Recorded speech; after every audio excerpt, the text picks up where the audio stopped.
First video is definitely something that is interesting, right? This is something that's a little bit different than what we've, I think, previously covered on this channel, but it's along the same lines of just how not maintaining your country, sticking out for the people that have severely been affected by what is going on in your country and your policies, and what ends up happening when you ignore a certain subgroup and you promote the opposite culture, right? When you promote this opposite individualistic culture and people worrying only about themselves, they start to forget what's important. They start to forget who they are living their lives for, and it begins to encourage behavior that's not conducive to the society as well as those that are involved.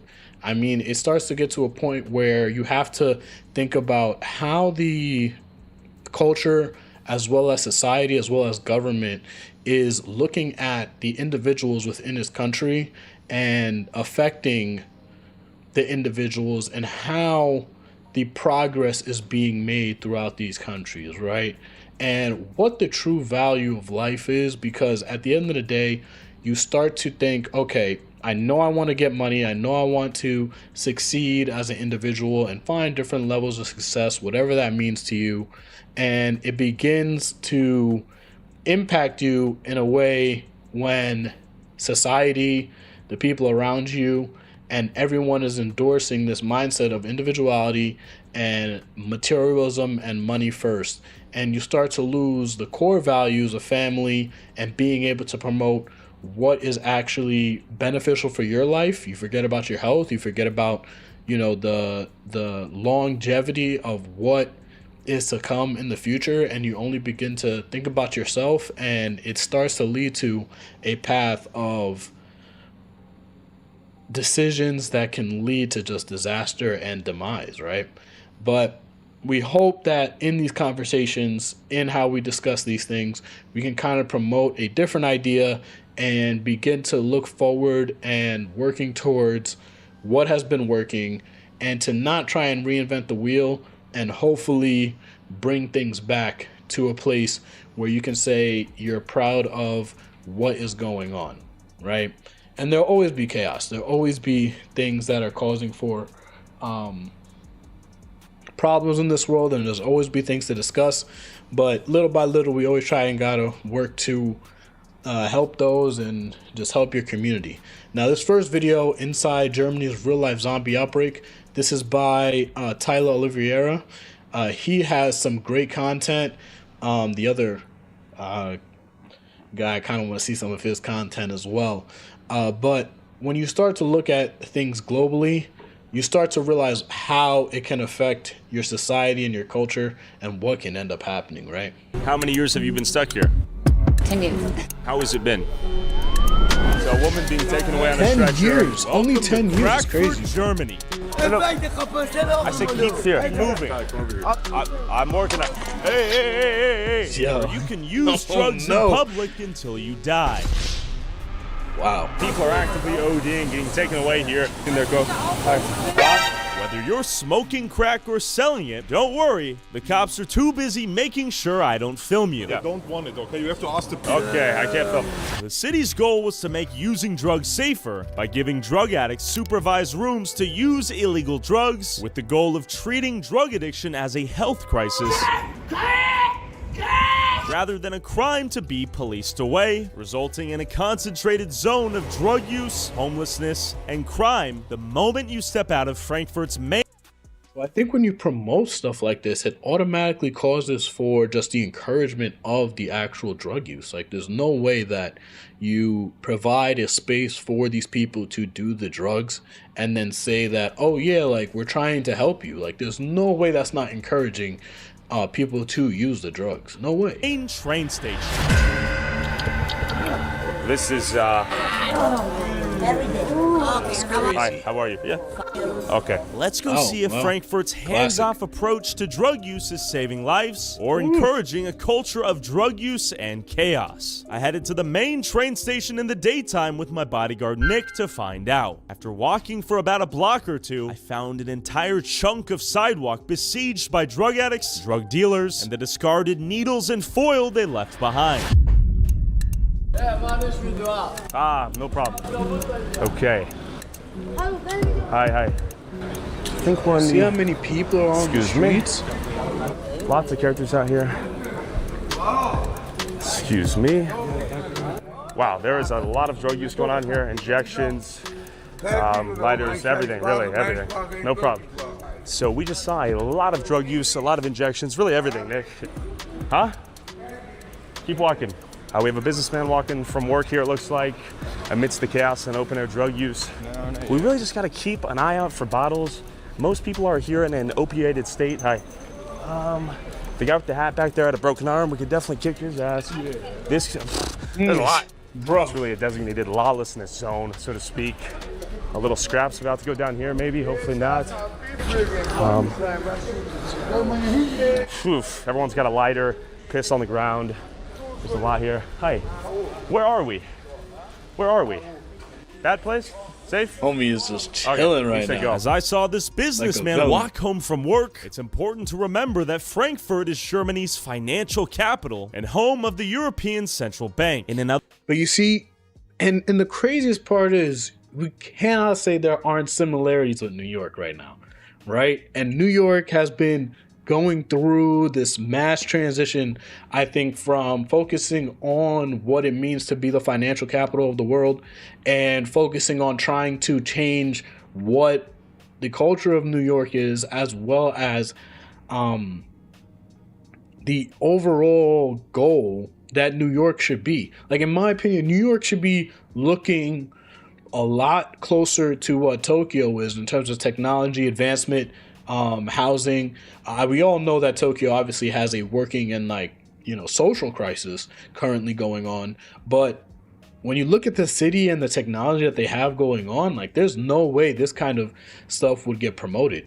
And when you start to promote the wrong side of the society, it starts to impact and affect how your city looks, right? Two of the financial capitals within their respective countries are looking like the slums. There's absolutely no way that this is okay to be encouraged. Otherwise beautiful city, this part of town has been sacrificed to accommodate the small percentage of drug addicts, drug dealers, and the chaos that comes with them. But how exactly is watching these people self-destruct empathetic if you don't take the drugs away from them and place them onto a path towards sobriety? Thank you, friend. How are you? Okay. What's up? What's up, man? What's your name? My name is Tyrone. I'm from Tyrone. Hi. Tyrone, just dropping newspapers. Okay, Louisiana. Shout out Louisiana. Good state. So there was a lot going on here. I think we're in a rough area. He's doing smoking some stuff right here, maybe. Okay, yeah, smoking a little crack. Hi, we got security out here. So our friend here is taking us out of the bad area and leading us to the good. The fact that security guards just walk right by these people just a normal crackhead on the street, smoking his crack. What kind of craziness is that? Area. bad as what you can see. This is as bad as it gets right here? Okay. Now our friend here is our unofficial tour guide here, taking us through the area. Hi, how are you? Hi. Okay, very good. Very good. We got lots of piss, cigarettes, needles out here, smoking in the open air. Hi. Really, people fully opiated, asleep. Huh? We have a friend behind us. What in the Roz? Huh? No problem.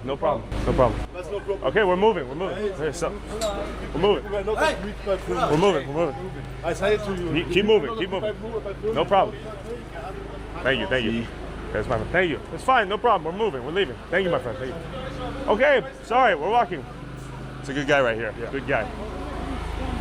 Yes, the locals got to make sure they're looking out for you because it's getting crazy. Okay, let me give you. When you come back tonight. And then you do what? Fight him. You're gonna fight him? He said, "Don't worry, bro. I got you, bro. Don't trip. You're in my hood now. Don't worry." Like, jeez. And look, the police are right there. Police, security. And he's like, yo, bro, don't worry. I got you. I got you. Okay. Oh, he might be waiting. Oh, I see. He's watching our six. Of course, we have police right here. While none of this drug use is legal, police like these ones here won't actually enforce the laws prohibiting it, creating a de facto lawlessness zone where it's tolerated. How many people and want to fight him and him? They want to fight us because we have the camera. And not how many. Oh, my friend, I have a gift for you. Let me give you something. Take care, love it. For you, my boy. You're a kind soul. It's the biggest gift for me. I swear off my mother with this money. 1 week. You're gonna get out of here? 1 week I come. 1 week, okay. So, My cash and food. okay, cash and food. I smoke sometimes weed. I make A little bit of weed. €5 from this. Okay. but Okay, no more. give me a hug. Good man. You're a good man. This is a good man. This is a good man right here. Thorin, thank you so much. 10 years. Okay. He's an athlete. He's taking the shirt off. Holy smokes, 10 you're built, years? brother. You're built. As we said goodbye to this guy who protected and led us through a sketchy alley, Shirt's off. Yeah, you got some muscles. Oh, okay. Roundhouse. Oh, quickly yeah, he became ready. clear that his He ready. hospitality was the exception and not the rule. Especially Honestly, you know what's crazy? I wouldn't be surprised, if they use this as like a Street Fighter background, a location where you'd actually fight in the slums of Germany, yo. Have like Blanca and Bison fighting in the middle of Germany. I don't know. I'd be kind of tough. given the camera in Good my concept hand. art right here. Question. No. Non, depuis que ce matin. Is it crack? Crack? No, I'm just asking a question. Is it crack? Ok, vê uma video da. Okay, is it crack? It's pointing at me. Look, it's pointing at me. It's pointing at me. Our camera's not pointing at you. Okay, look. This question. Is crack #1 out here? Yeah. Crack? Okay. Yeah. Is it safe out here? Yeah. Take you. Is it dangerous out here or safe? Take you. Hi, how are you? Take you. Good to meet you. How are you? We're just Just asking pull folks up how's on life you. out here. Didn't mean to make you angry. I'm sorry. Thank you. It's good to meet you. Take you. Crack or fentanyl right now? #1. #1 fentanyl. Okay, good to meet you, my friend. Fist bump? I'm smoking. Okay, good to meet you. Okay. No good to me. You should. And with crack No in good to nearly meet you. every addict's hands, I wondered how hard it would be to get some for myself. These guys are, a lot of them are just, hi, how are you? What's up? Crack? Yeah. How much does it cost for a little bit of crack out here? How much? 10? 5? 10? Like a little bag? Yeah, that's good. Okay. Thank you. Just curious. Heard it.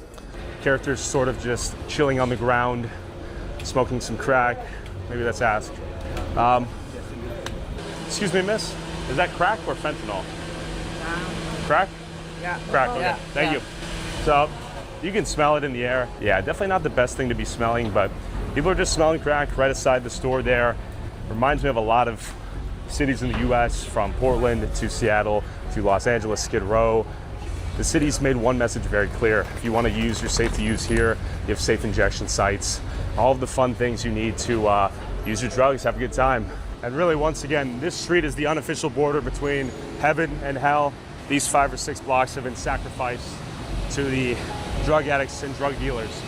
So, looks like a school field trip went the wrong direction here. But you see, here's the thing, right? You got regular people just and there's always, the division, but like you're literally sectioning off a whole area of your city just for people to do drugs. So I guess the overall mindset, right, is it that you section them off so that they can't affect everybody else and try and keep them in a closed, confined area?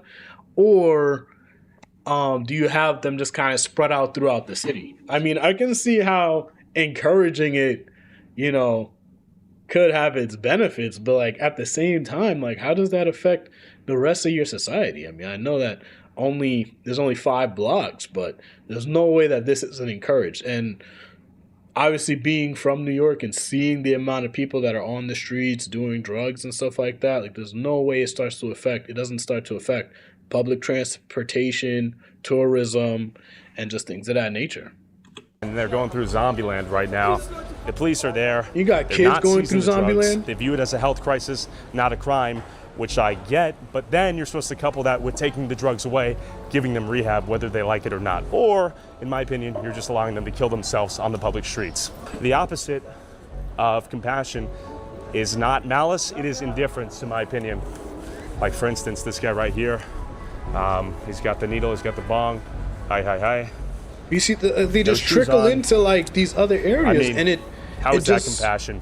In fact, a big difference between here in Frankfurt and Portugal, a country that decriminalized drugs, is that Portugal confiscates drugs from addicts on the spot, and when you're caught, you're referred to the Commission for the Dissuasion of Drug Addiction, made up of a legal expert, a doctor or psychologist, and a social worker, where you have to show up, and they can implement penalties, fines, suspend licenses, enforce travel restrictions, and mandatory check-ins. But you see, that's pretty good, because now, okay, you have the idea of like confining it, but then once you catch these people doing it, then you have to do something about it. And then it could reduce the amount of people that, because like at the end of the day, once it starts taking away your freedoms, and then it eventually ends you up, I mean, I don't know if they end up in jail, but if it starts to end you up in jail or prison and you're not potentially able to use whatever drug that you're trying to use, like it'll cause for that rehabilitation to start coming a lot quicker. Because they start taking it away, you can't drive, you can't go places, it restricts you. Like, it at least gives some kind of motivation. It's always back to motivations and incentives. What are people going to be motivated to do when they get caught and now they have to go through this rehab portion? At least you'll find them because they'll be there, but now it's a matter of creating the rehab after. Frankfurt's system is missing the most important part, taking the drugs away from the drug user and coercing them into treatment. But it's worth noting that while Frankfurt's harm reduction model is clearly not stopping the rampant open-air drug use on the streets, drug overdose deaths have fallen dramatically since its implementation in 1992. Me. Wow, that's interesting. Shut the f up. While I occasionally got pressed by a drug user on too many stimulants, the majority of the fiends here were pretty passive and simply wanted to get high in peace. But the drug dealers on the block were a different story. Yeah, maybe. How are you, bro? Good, you? Good to meet you, man. Yeah. Just going for a walk. You want to see what's up? Hello. Where are you from, bro? From Frankfurt. Deutschland. Yes, Deutschland. How is it out here? It's good, you know. I like it, but don't post me because this is my corner. This is your corner? Yes, I don't do this here. Where you sell chocolates out here? Look there. Yeah. It's not good corner today. It's you know? shiesty. Yes, the bad day. Okay. Do not post, okay? And we'll blur you. Okay, Blur you? Yeah. You sell chocolate out here or what? Chocolate and ecstasy. While the drug dealers profit, there's never any shortage of customers here. Melissa, where are you from? I'm from Ohio. How did you end up coming from Ohio all the way here to Frankfurt? I was visiting my children. He's at my mother's place. Then I was stuck here. How many years have you been stuck here? 10 years. 10 years. Yeah. Okay, how has it been? It's not good. It's not good. Look at me. I was looking up away. What happened? I have a friend. He had a hole in his leg, and I was cleaning it, and went like washing my eye. It infected you. Curious. Yeah. So your friend had a hole in his leg, you tried to clean it, and then it damaged your face? Sick. So I'm born first time in Haiti, next to Dominicanische Republic. Okay, from Haiti. Yes. I was a child, so 5 years. Okay. Come to Germany, and then with 19 years live at home. And after 19 years, also my age, Yeah, I go. you left. Yes. I live Ukraine. How did you end up here in Frankfurt? I fear Yaraba, problem, crack, fentanyl. From Morocco. How did you end up here in Frankfurt? Addicted to the shit, you know. I thought I can go here and take some things that will help me, but it was a bad idea. What happened once you came? At the beginning it was very nice, but with the time, now it's not good. You see, like, you end up in a position where, like, once people get there, and this is what the encouragement does, you get there and then you end up trapped there because at the end of the day, it's encouraged. It's all out in the open. Anywhere you walk, someone's selling. And if you're already persuasive to that, I mean, you end up stuck there. There's no way for you to escape and leave. How old are you? 21. 21. So you 21? came out here when you were 18? Yes. Yeah. Oh my gosh, only 3 years. And it's over for you. You're literally stuck there until you die. That is so sad. That is so crazy. That right. Does your family know you're out here? Crazy. They know. They know? We have good contact. Okay, so you guys communicate. Well, I was kicked out of my home and I lost address, and that's why no financial support from the job center, our car. So I have a debt right now because my job center doesn't pay, and I'm a lawyer. And they, despite this fact, they kicked me out. Maybe they hope for something, I don't know. But once I get back on my feet, I'm gonna kick back. You know. How is it here in Frankfurt living on the streets? It's very difficult because too much crime and so many drugs. Too much drugs, and the people are crazy and rip off all day. You can not sleeping irgendwo because you get robbed. No. They steal from you. Yes. City is dangerous. Why is it so dangerous? Too much trouble. Alcoholic, junkies, alles. Who's causing the trouble? Alcohol. Alcohol. And junkies. So people get drunk out here, then they start buying cocaine, speed, they get crazy? International, auch Turkey, Griechenland, Albanien, this way. How is it as a security guard out here? Es sind viele Junkies hier. Junkies? Ja, Drogenhandel. Ja, auch viel Drogenhandel, viele Junkies. Da zum Beispiel, filmen wir nach da. Da sitzen sehr viele, da ist auch ein Raum, da kann man Drogen nehmen. Crack zum Beispiel, kannst du rauchen da, kannst du auch Schore spritzen, kannst du alles da machen. Das ist auf jeden Fall hier der Bahnhofsviertel. Es geht da hinten weiter komplett. Es geht bis da hinten hin, dann vorne nach links. Alles überall Junkies und Puffs. I see.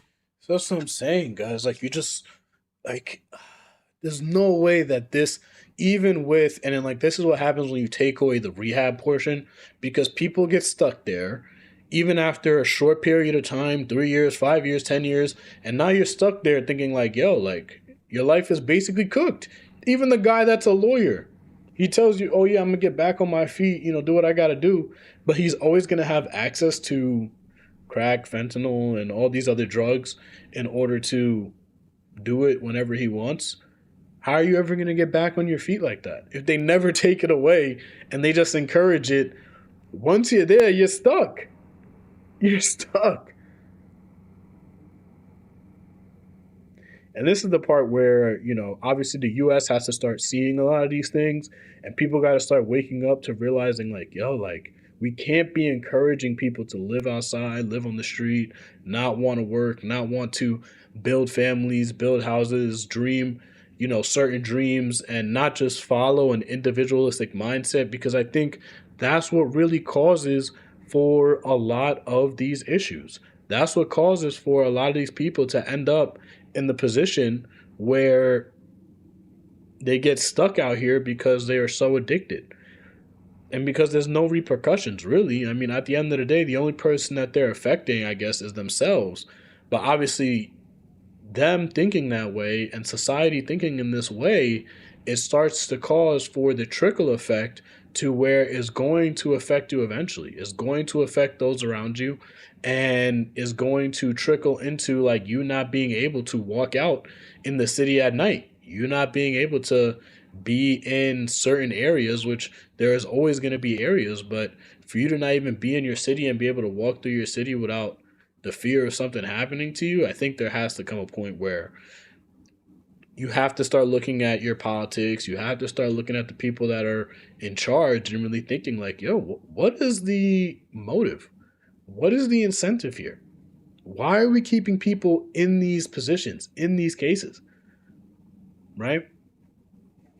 So, I mean, with this video, definitely want to check out the rest of this. There's probably more of the people telling their stories and how they ended up stuck there and how they just ended up in this position to where you're in a country's financial capital in the city and you may be visiting for, you know, a couple months, maybe even 1 month, maybe even 2 weeks. And then you end up going from 2 weeks to 5 years stuck in outside in the same streets because you can't make it back home, or you're just so addicted that you're trapped there. But as always, guys, stay glitched out. And we're probably going to move on to the next video. I hope you guys enjoyed that one. That one was definitely, listen, with just this being such a short amount of time in this video and the rest of this video, it definitely seems like the culture there has gotten to a point where it's like, yo, like we understand that you're trying to condense and focus on a particular area, but there has to come a point where you really think like, okay, like this is low-key a problem. Like we got to start doing something about it. And maybe if these people start killing other people, maybe they might actually start making some laws and policies around it. But I guess if they're only killing themselves, who's really to blame, right?